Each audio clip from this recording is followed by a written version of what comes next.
Welcome to the Battlefield Show. I'm your host, Sage Goodwin, and as always, I'm joined by Sammy Boy. How you doing, man? I'm doing well, man. How are you? Doing fantastic. Excited for this episode of the podcast, and we're going to be talking about the games industry article and interview with Rebecca Coutaz and the story around DICE and Battlefield 2042 and the quote, "We want to be proud of Battlefield 2042." So let's jump right in. Battlefield 2042. DICE. Horrible launch. A possible salvation, maybe? GamesIndustry.biz did an article and interview with Rebecca Coutaz, who joined the team at DICE relatively recently, as well as Vince Zampella and a few other people that are going to be huge impacts eventually on the series, as well as how they approach the Battlefield franchise. And this is really good. We were talking about this right before we recorded about how we're super interested in the story around video games behind the scenes. And I think this is ultimately just such a good look at how companies are adapting to this new realm of game development. Live services versus something that was originally set. You release it, you update it for a little bit, and then you go to the next one. That is not how games are being made anymore. And DICE is a company that is known for doing games that way, not the way we expect them. And I think this is ultimately something really good. And it's almost like they listen to our podcast episodes on this topic, because they're saying certain things of like, yeah, we had a lot of changes that we had to make because the system and the processes that were made in DICE and were followed were not the ways that is necessary to deliver a live service game. Yeah, that's something that it's probably like the most talked about topic on this podcast, isn't it? That we just the issues with their games and the way that they do things. It seems like they've been just really just stuck in their ways for 10 years now. They're still operating at the same way that they were when like Battlefield 3 and stuff were out.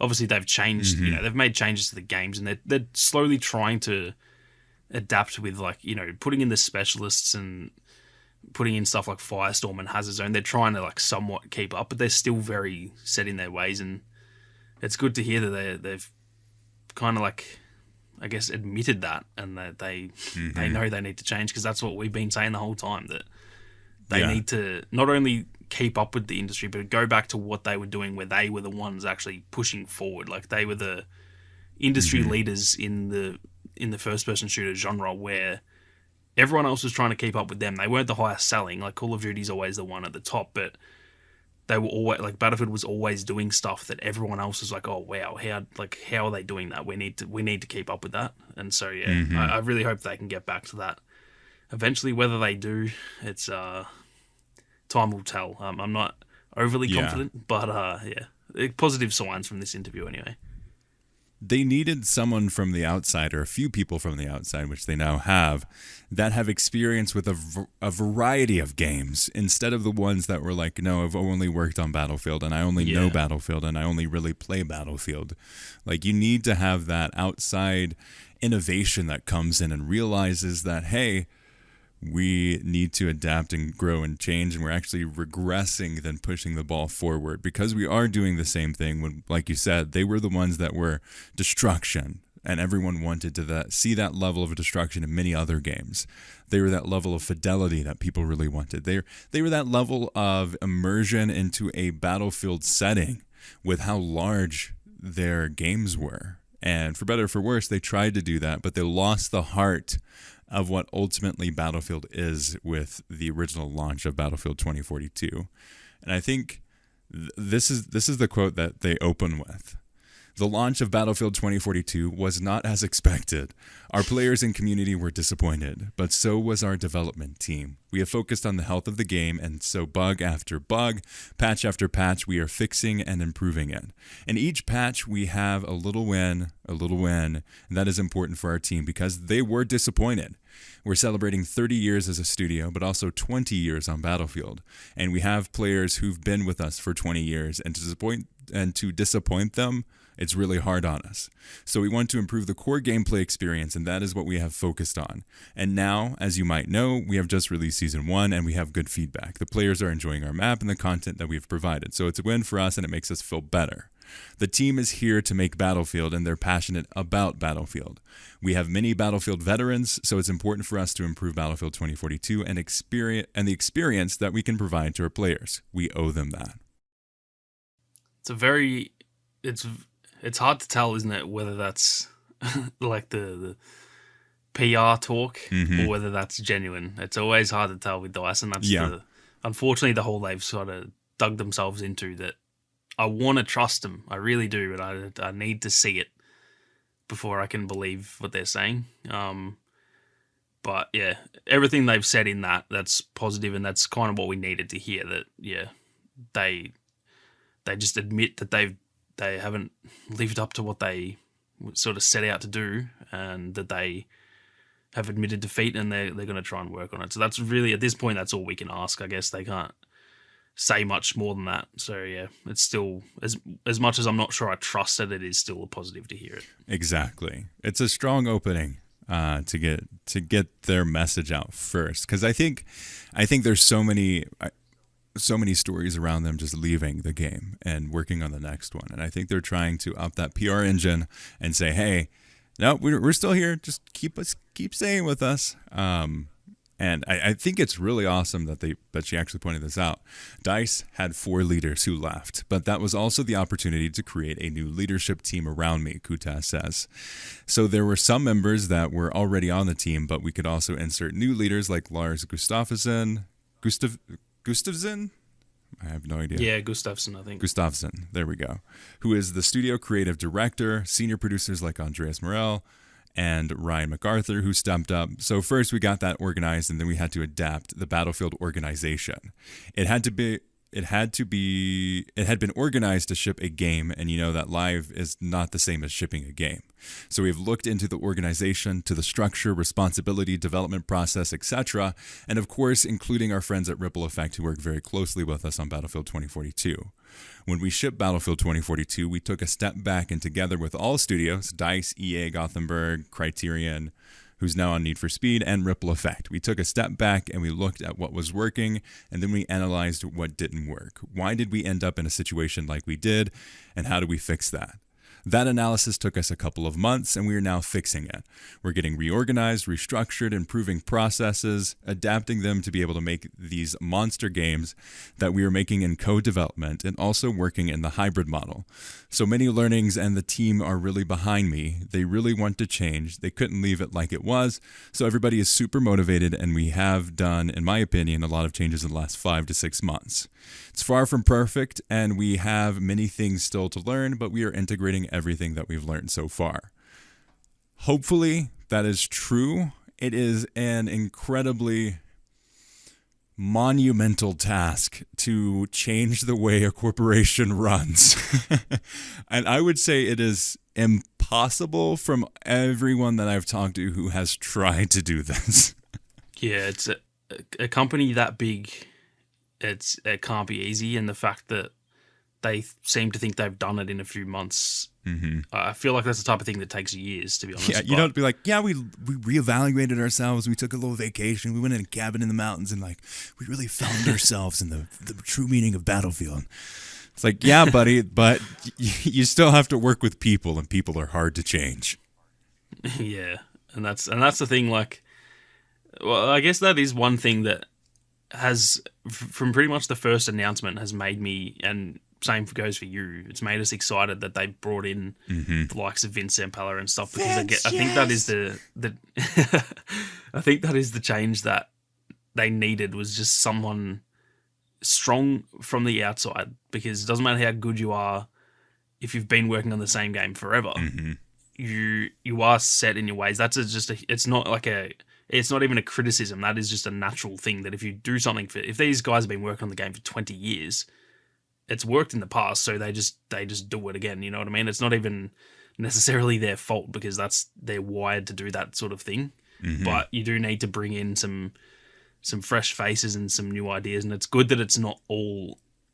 You know, you don't want all of your new faces to be inexperienced. You want people like Vince who he'd be more experienced than everyone at DICE. Like he's been around, he made some of the early Call of Duty games and stuff, but he's also still got the sort of fresh take on it. So I think that's the perfect mix. They brought in experienced people who have a different perspective, and that's really what they need. So I'm still skeptical whether they have changed as much as they say that they have, but at the same time, I guess because they've brought in Vince and those guys that like, and you know, Rebecca's been, I think she was at Ubisoft for a while before this, so like she's been in the industry for ages as well.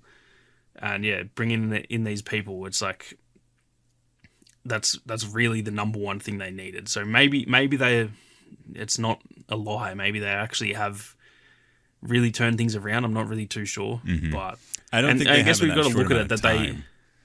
Yeah, the thing is though that they actually announced all of that in like, I think late November or December. So maybe, you know, 6 months, maybe they have actually sort of figured it out. I still don't think that they have, and I think that I'm sure they've made some improvement, but there's still going to be a ways to go. But yeah, I guess for me it's hard to like judge the PR talk because you can just never can truly believe it until I see it in game. If they do another season that's like really good and there's more content and we just keep going, wow, they're really like doing everything that we want, then I'll start to believe it. But I think until I see it in game, I can't really judge it properly. The ultimate kicker is if they support the game after they're legally required for updates. And I think that's going to be like, oh no, they actually did change things. Because the DICE previously would be like, nope, we're doing 4 seasons and we're never going to give you anything extra after that. This is the agreement that we've made.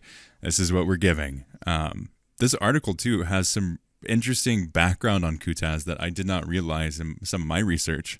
I'm going to read the whole quote here. The Battlefield series is also something that's expanding beyond DICE. The franchise has had numerous co-developers for some time. Battlefield 2042, for instance, was supported by EA Gothenburg, Criterion, and Ripple Effect. Going forward, the franchise is evolving into a universe of properties, with Ripple Effect, EA's new Seattle studio, and mobile developer Industrial Toys all working on the IP. Coutaz is an expert in this kind of development. She joins following more than 10 years running Ubisoft Annecy, which is a team that has worked on multiplayer service games like Riders, Republic, and Steep, and is an established co-developer, having made the multiplayer game modes for franchises such as Assassin's Creed and Splinter Cell. In her time, the team grew from 71 people to 340, and she knows all about managing change and live service and co-development. So I think that's some good information that I wasn't able to find in my research of how she worked with Ubisoft and what that really looked like. Yeah, and that's a really positive thing to hear, that the team grew from 71 to 340. Like that's what this game needs. They need to continue to just put the people on it, because that's the thing that I think we all kind of expected, and it's a pretty normal thing, is that they launch the game, half the team goes to work on the next one, half the team kind of stays on board, and it's not a full development team. And that's not what the game needs. The game needs 100% effort for as long as they can give it. They don't even need to set there is no end date. Yeah, just keep doing it, and when eventually there'll come a time and it's like, okay, we probably should start, really working on the next one. And they can work on the next one right now. They can start planning. There's people who don't need to be, people who like producers and stuff. They aren't necessarily actual developers, so they can go off and continue to plan the next games. It's not like you'd have to. It's one or the other. You can still do both at the same time, but you don't have to actually start genuinely developing that game right away. And I want them to just stick with it. I actually just uploaded a video today saying exactly this, that I want this game to have a 3, 4, 5 year live service. It's got so much potential. The setting, the way that they've monetized it so they can actually still make their money. Yes. The potential for like, it's had its issues, but I think the gunplay is decent. I think the movement is decent. There's a lot of stuff in this game that, despite the really rough launch and the, map design and all that kind of stuff isn't that good, it's still got so much potential. I think this Battlefield has more potential than probably any Battlefield that has launched, in my opinion. So just keep on working on it. And there will come a time when it just slowly starts to die down, and then you can genuinely start to transition the team to the next game. But yeah, I don't know.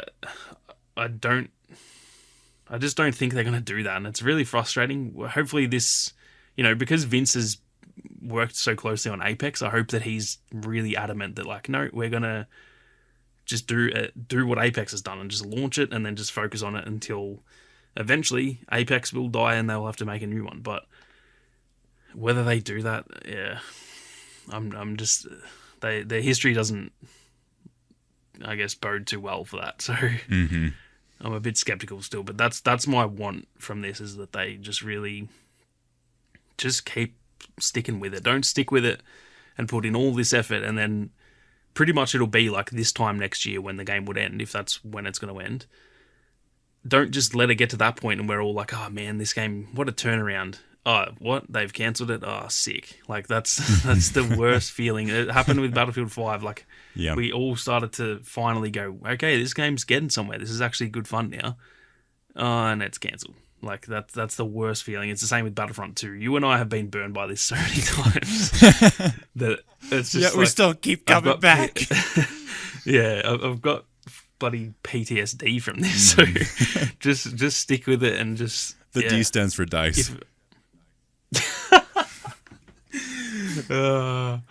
So true though. It's just a constant with them. So yeah, I trust Vince, and I think I genuinely think he's the single person. If I could cherry pick anyone in the world to work on this, it would be Vince. So I just hope that he continues to do what he's done and stands up to EA and says, no, we're going to work on this game for a long time. I hope he sees the potential in the game. And yeah, at this point, that's all we can really hope for. And it's really just one of those situations. We just got to sit back and see what happens, really. But like you said, I don't know if we'll see whether they have changed until pretty much a year or so from now. If they don't cancel, then I'll be like, okay, they have changed their ways. But I'm expecting 100% they're going to do Season 4, and that's going to end, and then they're going to say, all right, we're moving on to the next one. So I guess time will tell. Yeah, and she points out some really interesting things, too, of hybrid work and how you have to be more structured and you have to be very clear and communicative, because you can't, as she says, you can't resolve things around the coffee machine. And she talks about working with Vincent Bella and how it's awesome to see his expertise and others coming from the other industries. I was actually very intimidated in my first meetings with Vince, being such a great personality in the industry. They work with us on if not a daily basis, a weekly basis. So they're playing the game, reviewing, challenging. They are asking us some very hard and very good questions. And also, being in the organization of Vince, it gives us access to the team at Apex, and to be able to share the best practices with that fabulous team. It helps us to grow, to iterate, to be creative, and to understand. This was probably the most exciting part about this. And I struggle to understand why it takes Vince heading Battlefield for them to be like, we could probably reach out to the Apex people, right? Can we do that? Yeah. I don't know. It took them far too long to figure that out. You were all part of EA. Like, seriously. Yeah. Get virtual coffee. It's very confusing, that whole thing where you would, I guess, and that's good. It's good insight. I guess that these teams don't like intermingle as much as I thought they did. I kind of thought that all of these companies that are, not all of them, but I guess the ones working on similar games and stuff under the same banner of EA, I assumed that they would be, talking to each other, and I assumed there would be meetings that EA holds with kind of all of the heads of each of these have like dev a studios mind meld of all of these awesome studios. Yeah, so I guess they sort of don't do that, but now it seems like they are a bit. So that's a really positive sign that I guess they've got access to the team at Apex to just, I guess, soundboard, use them as a soundboard and just go, give us some ideas. Like, what do you think of this? What do you think of that? And if they can follow the structure of Apex, that's a really positive thing for this game, because that, for me, that's probably the most well-run shooter ever. Oh yeah. If I have to be completely honest, I think it's the way they've handled it, especially the fact that it's free and like they just launched it out of nowhere. That as well just adds to it. The fact that and that's a perfect example. They launched it from absolutely nowhere, and it's still got to where it is. Obviously, that shows that the work they've done afterwards is what's gotten it there. Because the launch day, it went pretty well, but if the game wasn't good, it was never gonna go anywhere. So it's obviously the work they've done after the launch that has kept it in such good stead, and it's now like it's in its third, probably nearly fourth year now. So which is crazy to think about. It doesn't look like it's going to slow down. Yeah, it doesn't seem like they're like I can see it being supported for another 3 or 4 years. So yeah, I really hope that they just, it doesn't have to be a carbon copy. They do need to do things their own way, but like if they can just follow that sort of structure and put all of their effort into the live service. For example, I don't think there's anyone at Respawn working on Apex 2. You know what I mean? They're all just completely focused on that game. And I want them to see that and go, oh, okay. Like, and it seems from what they're saying in this, it seems like that's the case. They've said that like they're not really working on anything else. So that it's positive signs, but yeah. Yeah, it's like we're probably going to say this 10 more times throughout the podcast. That until we see it, it's really just words at this point. So it's hard to judge, but yeah, I'd rather hear it than not hear it. Exactly, and I think that's the best thing, is that they're actually saying things. And on a similar vein too, the interviewer asked around Mirror's Edge and other different projects, and asking if those are all on the back burner. And she says, totally. We are only focusing on Battlefield 2042. There is no time for anything else, and this is what we want to do. And this is what I find very interesting is, in 3 years, we want to be the first-person shooter powerhouse that DICE deserves to be, and that is what we're going for. I want the team to be really proud about Battlefield 2042. That is what they're chasing, and they have their heart and passion there. We want to be really, really proud of DICE. We want DICE to be the #1 spot for first-person shooter games in Europe, and one of the powerhouses in the world. It's a fabulous team. We're going to make magic together. 3-year time frame that they're expecting. I think this is actually a little bit more, a little bit quicker than we both thought it would be. Yeah, I don't know how to take that quote. It says in 3 years. So they firstly says we're only focusing on Battlefield 2042. Yeah, not just and Battlefield. And then it says in 3 years. Yeah, in 3 years we want to be the first person powerhouse. But they've also said they're not working on the next game. So does that mean they are genuinely like hunkering down and they're going to support this for 3 years? Or I mean, I know that's not. I'm sure she didn't mean that literally, as in saying in 3 years, like it's their end goal. I'm sure she's just saying that as like an example. But that's a very interesting quote for me. That maybe they are doing that. Maybe they are just like, nah, we're working on this game for now. And we want in the future, in the near future, for us to be the #1 team in the world, essentially. So that's probably the most pivotal point to this whole interview for me. That it just kind of makes it seem like they are going down that path. Which, that's just what I want, man. I want to be playing 2042 in 3 years. It's what we wanted for Battlefront 2. I would still be playing Battlefront 2 if they were still supporting it. And so I want that with this game. You know what I mean? I want the death of Battlefront 2 to actually mean something, and I almost want it to be like Battlefront 2 walked so that Battlefield 2042 could run. Mm-hmm. Like that, they learned their failure that they could have kept supporting that game and took that into this game and make sure that this is, lives up to it. So that's all I want, man. And hopefully that's the path they're going down. I hope so. And I think you put it very well. I hope that they get to the point. We thought Battlefield 2042 was going to be that point where like, oh hey, two games died for this one game. It's got to be great, right? Yeah. Right? No. Not yet, at least. A question for you. I mean, in my opinion, I think we have a pretty strong foundation relatively with some of the movements that they're looking at changing.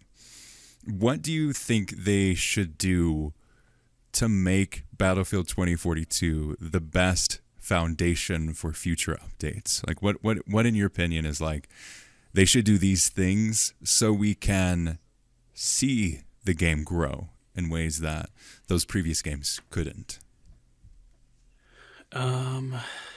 Geez, that's tough. I think in the very immediate future, there's still those like key missing elements that they need to add: the server browser, the changes to the specialists that they keep sort of hinting at, the changes to the map design. They just need to, like, right now, I think, even more so than more content, they need to just get it to the point where you can objectively say, yep, this is a good game now. That's what they need to do right now. And I think the gameplay is decent. I think it's just that the missing features and even just little stuff like you can't squad up with like a big group of friends. You can only get in groups of 4, for example. Like making everything easier and making everything run smoother is probably the immediate change. And then, I don't know, once it's in a good spot, I think it is really just as simple as pumping out content. Yeah. I think it really is. That's all they need to do. They've got the monetization there. They don't need to worry about like any structural changes with the game. Like that's kind of the issue Battlefront 2 had, where like they were a bit stuck. They couldn't make more money on that game. The only way they could actually was the Celebration Edition, but that was like a last ditch effort, because once everyone buys that, then there's absolutely $0 you can make afterwards. So this game has that already, and I think once the game is in the state that it should have probably been at launch, then just put out a really good live service. And it doesn't need to be heaps and heaps and heaps of content. It doesn't need to be 4 maps a season. Just put out good content on a consistent basis, and it doesn't like I said, and let us know what that is. Yeah, and that's the other most pivotal part that I think they've definitely done better since the start of season 1, is just the communication. Just keep talking and keep showing we need more of those like feedback loop things that they were doing with the maps. They need to keep doing that type of stuff. Yeah, and they don't have to be gigantic things either. They could be. Yeah. What do you think should be changed around the grass in Battlefield 2042? Like, it doesn't have like, it could be something along those lines of like, hey, we're looking at changing this specific section, or this is our thinking around this X thing, and say, okay, we want even your just feedback like questions on it. About even just stuff like, what are your thoughts on the skins? Do you like the way that we're going with the skins? Do you want them to be a bit more out there, or do you want them to be a bit more militaristic, or like what? Just get feedback. It doesn't need to be the most, like, who actually really cares about skins? They don't change anything to do with the gameplay, but like, get our thoughts on all of those kinds of things, and just it's the part that just still baffles me. It's such an easy thing to do. And I think, again, going back to it all, I think a lot of it's just probably to do with the way the company's structured, that they're probably not allowed to talk about this and that. But like, if I just had free reign, if I was just like at EA and I was part of the community team, and I just had no, like, I wasn't locked behind what I can talk about and what I couldn't, obviously without like spoiling future content, I would just be putting out stuff like that every 2 weeks. Just be going like, we've added this new skin. What do you guys think of that skin? Do you like that it's a bit more colourful? Do you want it to be a bit more, in line with what we've done in previous games? Or do you want us to go a bit more futuristic, blah, blah, blah, and do that for like a bunch of different topics within the game, and just continually get that feedback? Because it's I know that they still get feedback on that type of stuff. There's still Reddit posts that people just talk about that stuff themselves, but But have it in it's a a bit more like, structured way.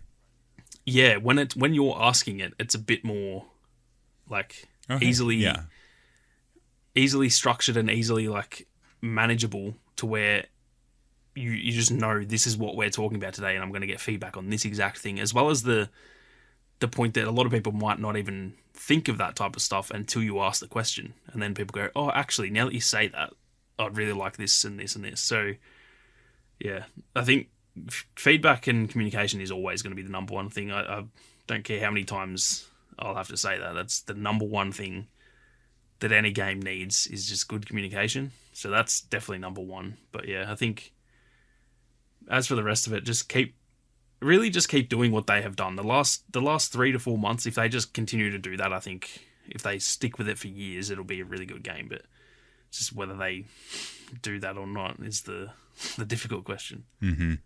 For me, it's two things. They need to, three things. I'm going to phase in three things. One, they need to decide what kind of game that they're making. Are they going to make this game for 3 years? Because my answer, if they're going to make it for 3 years, is they need to focus right now. They need to take the hit and focus on the core mechanics. They need to say, hey, we're going to add these things that players have been requesting. It's going to be more on the updates than it is around the content.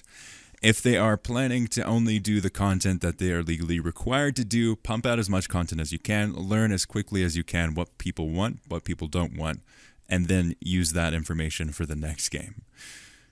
I think right now is a pivotal time. We're expecting them, hopefully, we expected them, honestly, to launch really big with Season 1. But now that we know this information, it makes sense that they aren't going to do that for Season 1. And probably not for Season 2.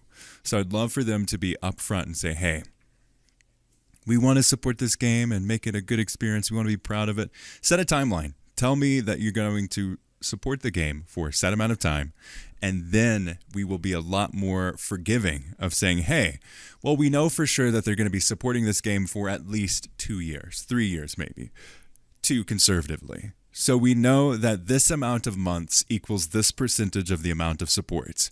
If that first quarter or a third of content, using quotation marks here, is not content, but is updates to the core experience, the core foundation of the game. Stuff like you said, server browsers, ability to join with more than 4 friends, the ability to have this extra layer of customization for the modes that you want to play. Stuff that is already existing in Portal brought over to the main game. Make this as robust of an experience in the technical sense and in the UI sense and in the feature sense than it is at this point, if they are on that 2-year time frame, as content. And now, as we expect, who knows? From DICE, what we have seen in the past is that they say, hey, we're going to make this game, we're going to ship it, we're going to do the legally required content that we said that we were going to do, and then we're going to quit, and then it's going to go to the next game. From what they're saying in this interview, that is not the thing that they want to aim for. So if they want to aim for this, they want to support Battlefield 2042 for 3 years. And that's when they are known for, oh, hey, they turned around this game and they got it to a good point and they kept on going. Yeah. And that's, to me, that's what they have to do. If they want the next game to be good and to sell well and all that kind of thing, it'll still sell well because it's Battlefield, but if they want us to genuinely trust them again, you can't just get this to a point where it's like, yep, this is good enough. It can't just be good enough. It has to be really good. And that's the only way that, I know for me, that's the only way they will gain my genuine trust back, is if they do a genuine live service on this game. If they don't and they cancel it, I know I'll still buy the next one. I'm one of those people that just buys the Battlefield games when they come out. But I'll be going into that game with very low expectations, and I won't be trusting them. And I'm going to, we'll be roasting them on the podcast, and that's the attitude that the player base has. And you don't want that. You want a player base that trusts you and will go to war for you when people go, oh, this game sucks, and they go, no, this, like, look what they did with this game. Look at the Battlefront fan base. Like, that is such a diehard fan base now because they did that. So Yeah, to me, that's what they have to do. It's not even an option. They absolutely have to do that, and if they don't, the next one will suffer again from the same mistakes, and it'll still sell well. I'll still buy it. I'll still play it, but I won't be. Yeah, I won't have that trust in them that I've had since in the Battlefield 3 and Battlefield 4 days. That just won't be there. Mm-hmm. Yeah, this is the time of their franchise where they need to be sure of what they want to deliver. They need to be very clear with their community on what that is. And they need to just make good content and also dedicate it to where we want to listen to the fans. We want to listen to the feedback. We want to make something that is great and invest in the community that has been around for 20 years. You heavily disappointed them with Battlefield 2042 to the point where they explored other games. And ultimately, the player base has suffered from that, and them as a company are probably under heavy scrutiny from EA, who had to go on an investors call and say, like, "Don't worry, guys, it's only 10% of our money. We don't have. It's not very important to us. DICE, please make this important to us, otherwise you're dead." Okay, yeah. So it's funny they say that because before it came out, they said it was their absolute flagship game of the year. So which one is it? It can't be one or the other. Battlefield 2042 is going to be a key part of our future and our development with EA Studios and all this stuff. DICE and Battlefield is no longer a huge part of our earnings, but we are making heavily investments into the future of Battlefield because we see this as a key part of our future. Just not right now. Please don't sell any stock. I beg of you. That's what's going on behind the scenes. We know it. Yeah. we know our Aussie boy EA lead dude is definitely saying those what's things. His name? What is his Andrew name? Wilson. Yeah, big Andrew Wilson. Yeah. Come on, make the Aussies proud. Yeah, I'll be honest, he's not the most loved Aussie. No.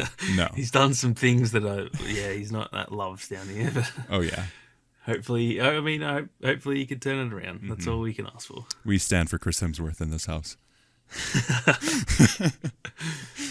But yeah, hopefully they make the investments like they're saying, and we get to say in a year from now, oh hey, we're looking forward to the fifth season of Battlefield 2042. Yeah. And look, there's the sixth season right there, and they're adding all of these things.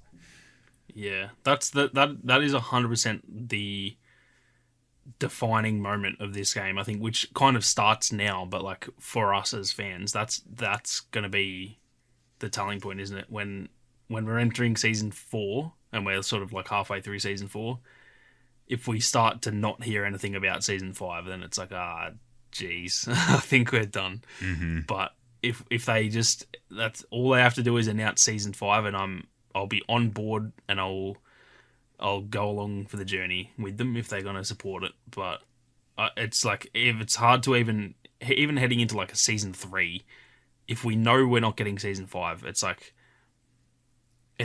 takes away the enjoyment from the game. It's like, what's the point in me even sticking with this game when it's just going to be dead in 6 months? Yeah. Like it takes away from it. So it's going to be a very interesting year. I think the last year for this game has been in itself very interesting. I almost think this year will be even more telling, which is crazy to think about because of how the last year's gone. Mm-hmm. But I think this year is actually bigger. The next 12 months is actually bigger for the franchise than the last 12 months, and that's just crazy to think about, to be honest. Yeah, this is do or die time for the game. This is where they actually stick to their guns and say, hey, we're bringing this content, and we're going to make it great, and we're going to offer great updates, things that you want, we're listening to. We're going to adjust the specialists in a very good way for the player base, as well as them being happy that they wasted all that time on a system that ultimately fans didn't really want, but now they're stuck with because it's so closely tied to the game itself. Yeah, it's a weird one. Like what they have done since, I would probably say, April. I think the March update kind of sucked. I think April, May, and now June. Those 3 updates and the communication. I mean, the communication around April and stuff wasn't as good, but I think lately it's been better. What they have done in those 3 months, they've proven they can do that, and now it is as quite simple as just do that again every month. If they can do it for 3 in a row, why can't they do it for 4 in a row? Why can't they do it for 5 in a row? And if they continue to do that, it's going to end up a good game. It's taken absolute strides in the last few months, and they also seem to know where the other area, they're changing the maps that were at launch because they're just not that good. They seem to know where it needs to change. So yeah, they've shown that they can do it, and I hope that they just see that and go, okay, we've done it for the last 3 months. Let's make it 4 months. Let's make it 5 months, and just continue doing that. Not every update has to be the biggest and best. It doesn't have to get better every time, as in like the size and the scale of the update. But as long as the game improves every single time there's an update, that's progress, and that's just going to end up resulting in a good game, and that's all we want. Yeah, we just want to play something fun and be happy about it. Yep.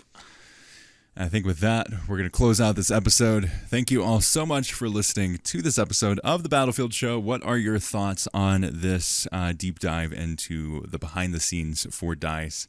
As well as, do you believe it? Let us know in the comments or contact at uplinkpodcast.com if you want to share your thoughts that way. You can also reach out on Twitter at uplinkpodcast. As well, if you want to share it that way. Sammy and I both have YouTube channels, so definitely check that out. If you want the video version of the podcast with gameplay in the background, you can check that out and watch my horrible aim very consistently. Definitely a great time. People requested it. I gave it to you. I'm sorry. And then for much better gameplay and deep dives, head over to Sammy's channel for sure. Yeah, I don't know if my aim's much better, man. My aim can be very sporadic at times. Follow both of us for very iffy gameplay in Battlefield. At least we're consistent. If you want to laugh at someone sucking at a game, you've found your people. That's why we're not professional Battlefield players. We cover the game. Yeah. So go somewhere else if you want someone who has incredible gameplay. But thank you all so much for listening to this episode of the podcast. We'd like to thank Ethan Clark for the beautiful thumbnail, and all of you for listening. As always, we'll see you on the battlefield.